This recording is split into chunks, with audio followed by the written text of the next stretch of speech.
we will guide you through how to convert pixel image to vector in Photoshop. Quick disclaimer, skipping a single step will affect your final result, so you need to follow this step-by-step guide carefully.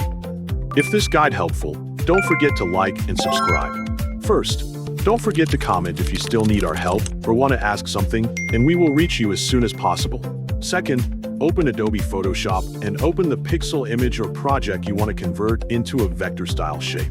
Once the image is open, zoom in and inspect the edges carefully so you can see how clean or detailed the original pixels are before making the selection. Next, select the Magic Wand tool from the toolbar and click the main pixel graphic to create a selection around the area you want to convert. If the selection includes too much or too little of the image, adjust the tolerance setting until Photoshop selects the right range of similar pixels. After that, add any missing areas to the selection so the complete graphic is included and there are no important sections left out.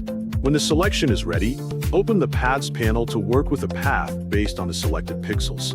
In the Paths panel, click Make Work Path from Selection, allowing Photoshop to create a path that follows the edges of your current selection.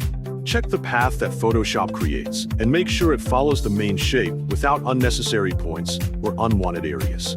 Then select the Direct Selection tool and inspect the anchor points around the path, adjusting them where needed to improve the curves, corners, and overall accuracy of the shape. Once the path looks clean, go to Layer, choose New Fill Layer, and then select Solid Color to create a new fill layer that can use the path as its shape or mask. Use the work path to create the vector style shape or mask. Then choose the desired color for the new shape and confirm the change. If you choose a different color and want to compare the result with the original pixel graphic, hide the new layer and show it again to see the before and after versions. Finally, save the project as a Photoshop document or PSD so the path and shape information are preserved and can still be edited later.